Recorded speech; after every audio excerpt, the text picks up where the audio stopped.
Good morning. આપણે ગયા લેક્ચરમાં જે ભણ્યા હતા આલેખો, એ આલેખોની અંદર હવે આપણે આગળ વધીશું. તો આપણે ગયા લેક્ચરની અંદર જે ભણ્યા હતા એ હતો 27મું ઉદાહરણ. બરાબર છે. હવે આપણે જે આજે સમજવાના છીએ એ છે ટકાવારી વિભાજિત સ્તંભ આકૃતિ. બરાબર. ટકાવારી વિભાજિત સ્તંભ આકૃતિ છે એ કેવી રીતે બને, એની પ્રોસેસ શું છે, આખી આપણે આજે સમજીએ છીએ. તો જો પહેલાં તો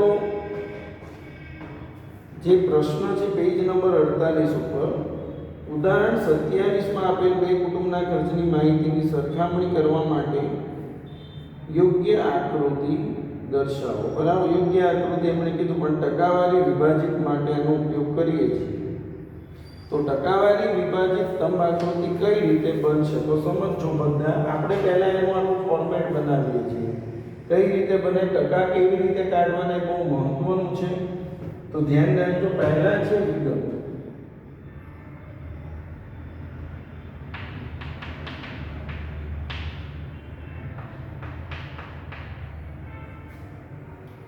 ખોરાક, કપડા, શિક્ષણ, બળતણ, ભાડું અને અન્ય ખર્ચ 8100 2300 2880 1800 1620 અને 900 કુલ છે 18,000. હવે જે કુલ સંખ્યા હોય એને 100% કહેવાય. એટલે આપણે દરેક જગ્યાએ હું તમને ત્રિરાશિની જે રીત તમે શીખેલા છો, અને તો કેલ્સીની પહેલા 8100 ના ટકા કાઢવા છે. તો આપણે આવી રીતે લખીશું 18,100 તો 8,101 કેટલા? આ બેનો ગુણાકાર છેદમાં 18 100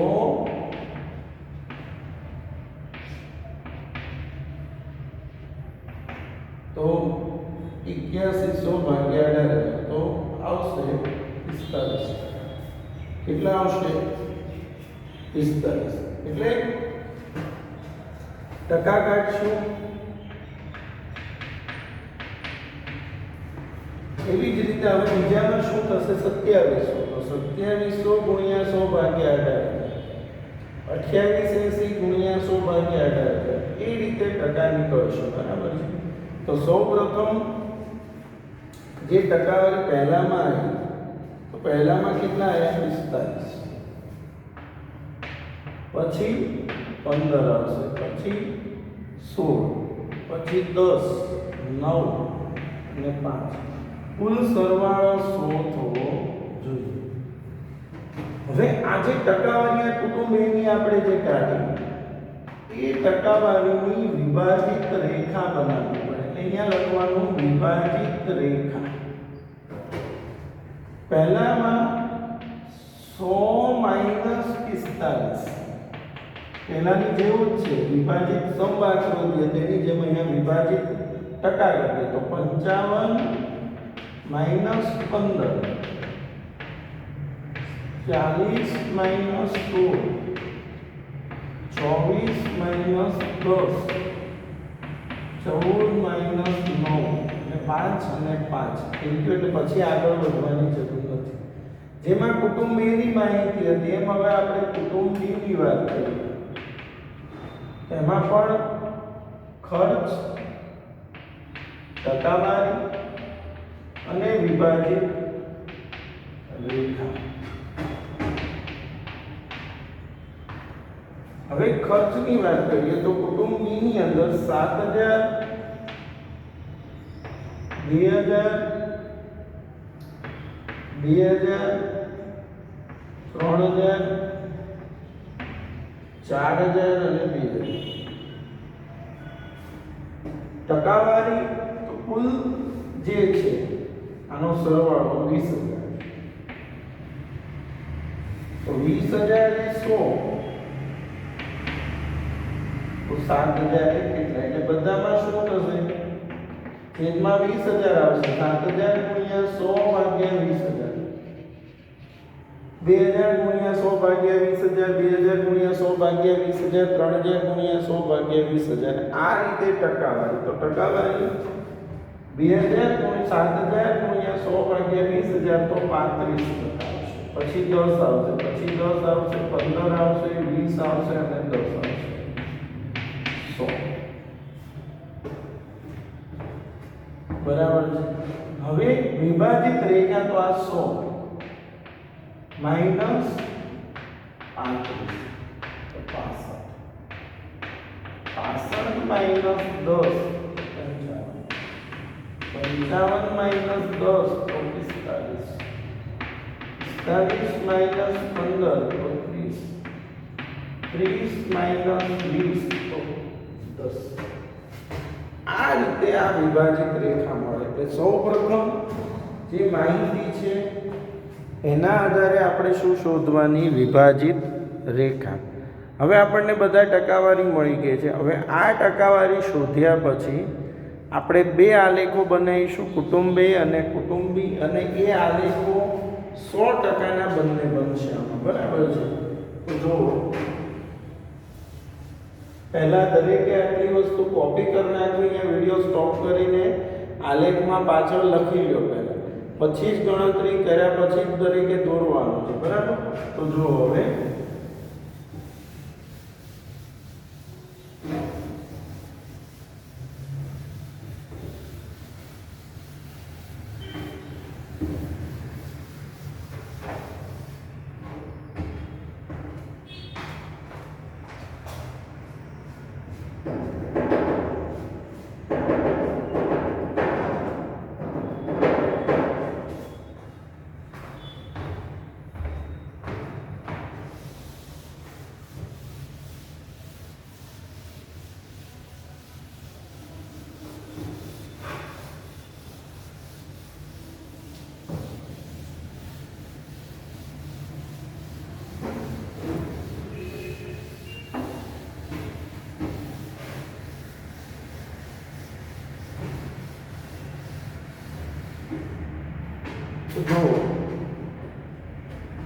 હવે આપણે આકૃતિઓ પહેલા આપણે બનાવીશું કુટુંબ A અને કુટુંબ B માટે તો ધ્યાન રાખજો બધા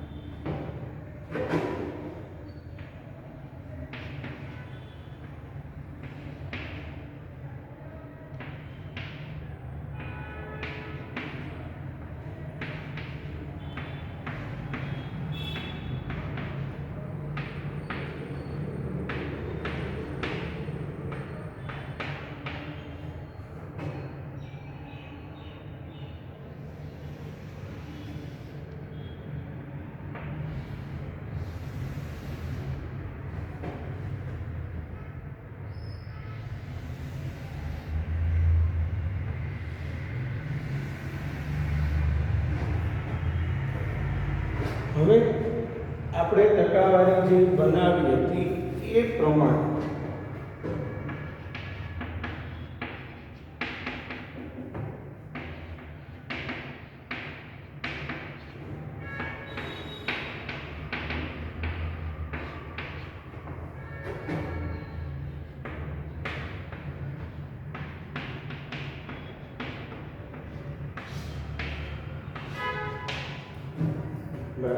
હવે સૌપ્રથમ જે વિભાજિત રેખામાં કુટુંબ A માં છેલ્લેથી આપણે ઉપર જતા હતા કે એમાં કર્યું એ જ પ્રમાણે તો પહેલા 5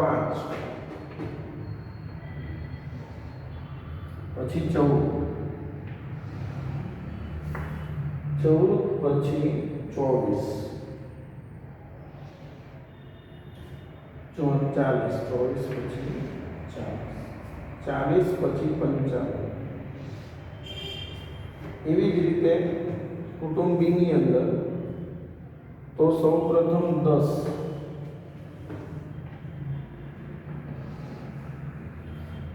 10 પછી 30, પછી 45, 55,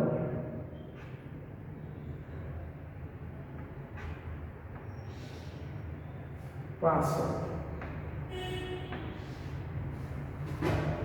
આ થઈ આપણી વિભાજિત રેખા. હવે વિભાજિત રેખા દોર્યા પછી દરેકમાં આપણે આ રીતે જે ડિઝાઇનો દોરશું, બંનેમાં સરખું જ. આમાં જે ડિઝાઇન હોય એ ડિઝાઇન નહીં આવે.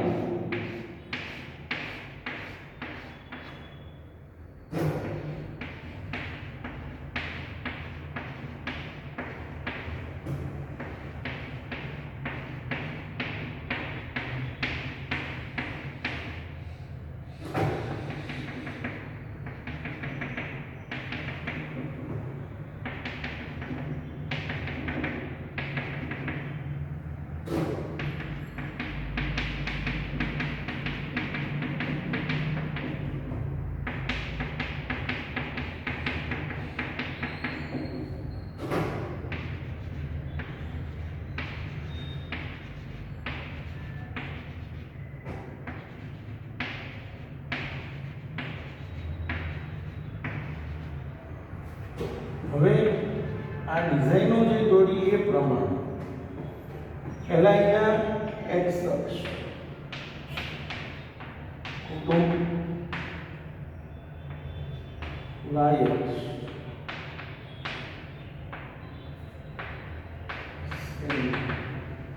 10 એકમ,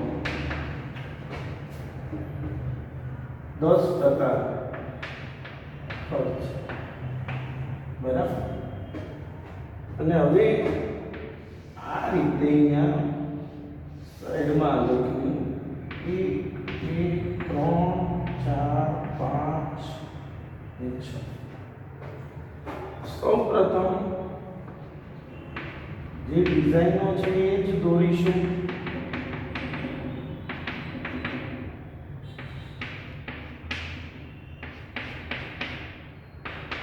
નામ લખવાના દરેકના તો શું છે? ખોરાક, કપડા, શિક્ષણ, વર્તન, ભાડું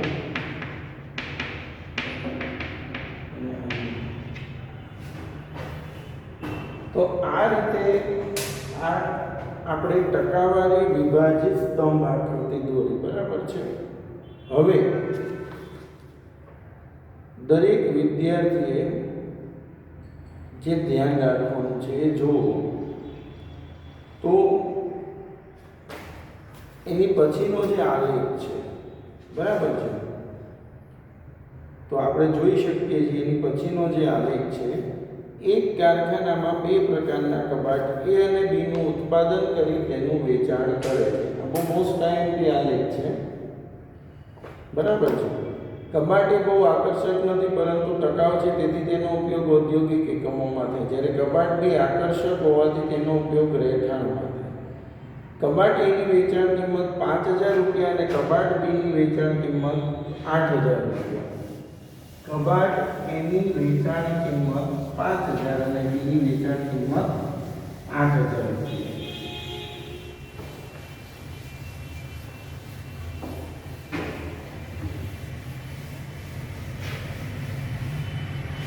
રાખી છે, બરાબર. હવે જુઓ આગળ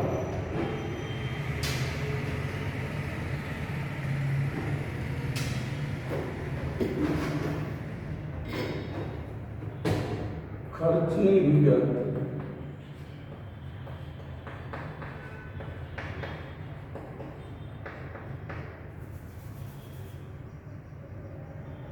કબાટ A સૌ પ્રથમ મજૂરી, કાચો માલ, રંગરોગાન અને બરાબર 1000 3000 700 અને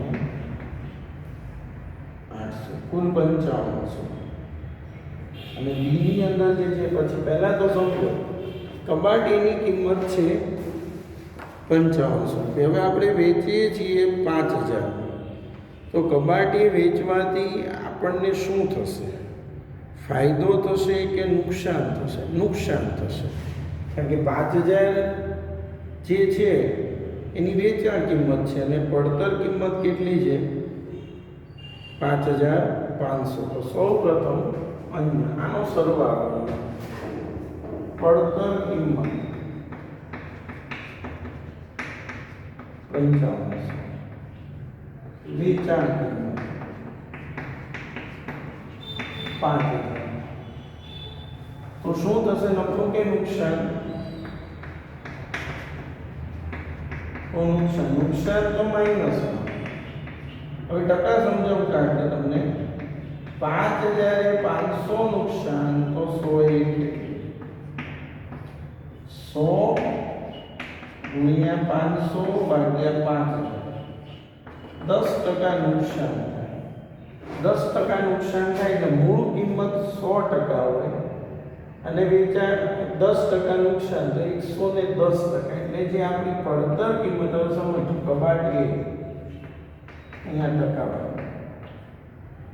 આમાં જે વેચાણ કિંમત છે એ 100 કહેવાય અને પડતર કિંમત એ કેટલી કહેવાય 110 કારણ કે નુકસાન છે એટલે આપણી મૂળ કિંમત કરતા પડતર કિંમત વધારે હોય વેચાણ કરતા બરાબર હવે ટકાવારી આપણે શોધીએ તો કુલ રકમ જે છે એના આધારે આપણે શું શોધીશું ટકાવારી બરાબર છે તો કુલ રકમ કેટલી છે 5000 વેચાણ કિંમત ઉપર ટકાવારી આપણે શોધવાની 100% જે હોય એના ઉપર મળે તો આ 5000 એ 100 તો 1000 એ કેટલા 5000 એ કેટલા છે 100% તો 1000 એ કેટલા તો 1000 ગુણ્યા 100 ભાગ્યા 5000 એટલે 20% પછી 60% અહીંયા આવશે બરાબર છે 14% અને અહીંયા આવશે 16%. હવે સરવાળો કરીએ 84 ને 16 એટલે વેચાણ કિંમત 100 આવી ગઈ પડતર કિંમત કેમ 110 કારણ કે 5500 તો 100 એ 5000 બરાબર અથવા જે 5000 છે એ આપણે 100% તો નુકસાન જે 10% એટલે એ 10% ઉમેરો એટલે કેટલા થઈ જશે 110%. એવી જ રીતે કબાટ ડી અને એની ટકાવારી કબાટ ડી ની અંદર જો કબાટ ડી જે છે એમાં ખર્ચ જે આપેલો છે 1200 રૂપિયા 2000 રૂપિયા 800 1600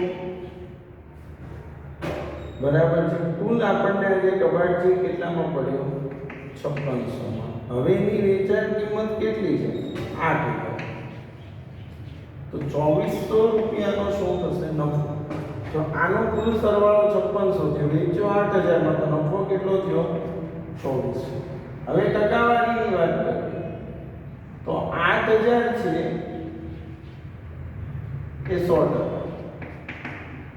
તો 1200 એ કેટલા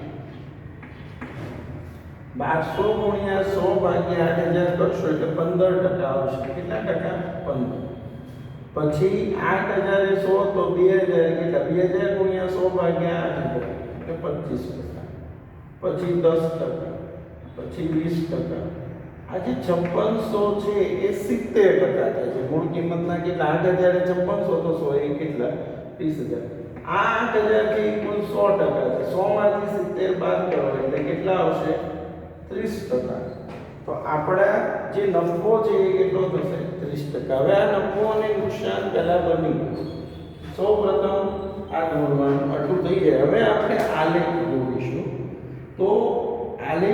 અંદર ખાસ ધ્યાન આ રાખવાનું, જ્યારે નુકસાન હોય ત્યારે જે આલેખ છે એ અહીંયાથી નીચે જાય, 10% છે તો -10 નીચે કરો, અને આ નફો છે તો એ સીધો ઉપર જ શરૂ થાય 30 થી છે, એટલે એમાં એની કોઈ જરૂર પ્રોબ્લેમ આવશે નહીં.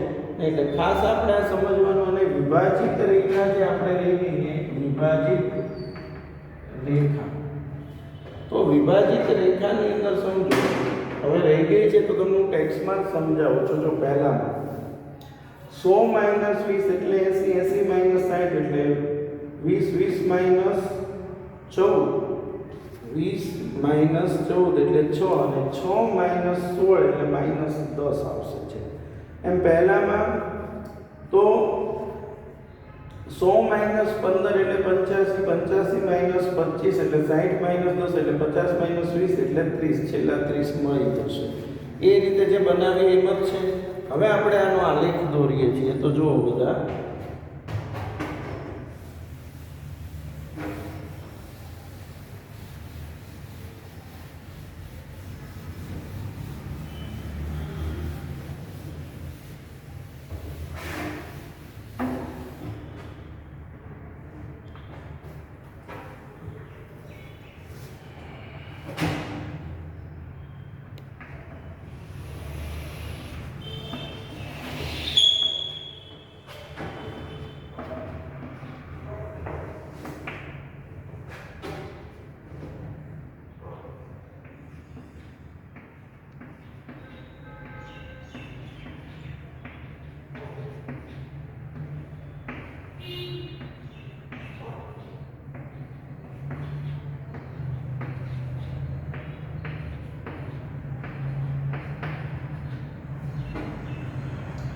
સૌ પ્રથમ ખોટ છે જે અહીંયા આવશે.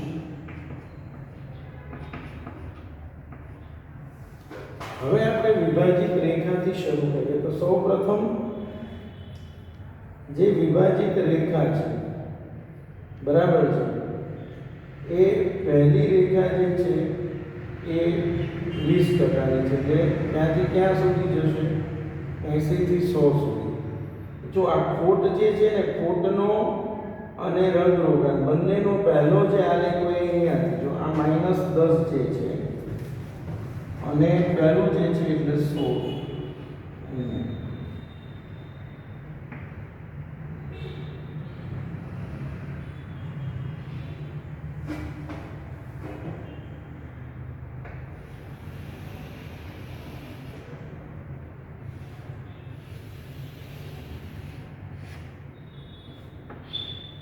-10 ને 6 અહીંયા આવશે એટલે આ -100. આની કોઈ જરૂર નથી, બરાબર, અહીંયા નહીં રાખવું. હવે એની પછી જે છે બીજામાં જુઓ તમે, 6 પછી 20 છે તો અહીંયા 20 સુધી આવશે, પછી ક્યાં સુધી છે? 80 સુધી. એટલે આ ખોટ વાળો જે આલેખ છે, બરાબર છે, એની આપણે વાત કરી. હવે જે આવે છે એની પછી, તો એ બીજો જે આલેખ છે નફાવાળો, તો નફો તો એની સાથે જ કનેક્ટ થઈ જશે અહીંયા. એટલે આપણે નફો જે કેટલા ટકા છે, પહેલા તો 30%, એટલે પહેલો આલેખ જે છે અહીંયા 30%. 30 પછી કેટલો છે? 50. 50 પછી 60, અને પછી બરાબર છે, નફાનો આપણે અલગ દર્શાવ્યો, પછી 60 પછી 50. આ નફો છે એમાં કશું નહીં લખીએ, નફાનો અલગ જ આખું વસ્તુ આવી ગઈ છે. હવે અહીંયા જે ડિઝાઇન કરીશું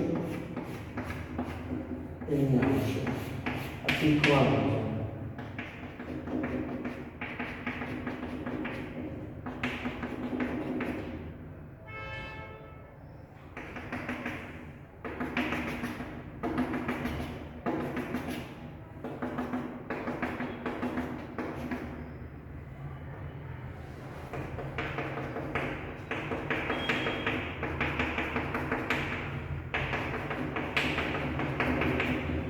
બરાબર, કુટુંબ એ કબાટે અને કબાટની નીચે લખી લઈશું. ઉપર x અક્ષમાં x ઉપર કબાટ અને y અક્ષમાં 1 સેમી બરાબર 10%, બરાબર. અને આ મજૂરી કાચો માલ જે 4 વસ્તુઓ છે એનું કોષ્ટક દર્શાવીશું.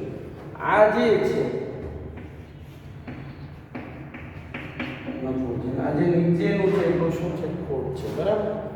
હવે અહીંયા આલેખ પર જો તમારે સ્વાધ્યાયમાં અને આની પછી જે 2.3 આપેલું છે બંનેની અંદર જે વિભાજિત સ્તંભાકૃતિ અને ટકાવારી વિભાજિત સ્તંભાકૃતિ આપેલી છે એ બંને બધાએ દોરવાની છે. આવતા લેક્ચરમાં આપણે આગળ કરીશું, બરાબર છે. Thank you.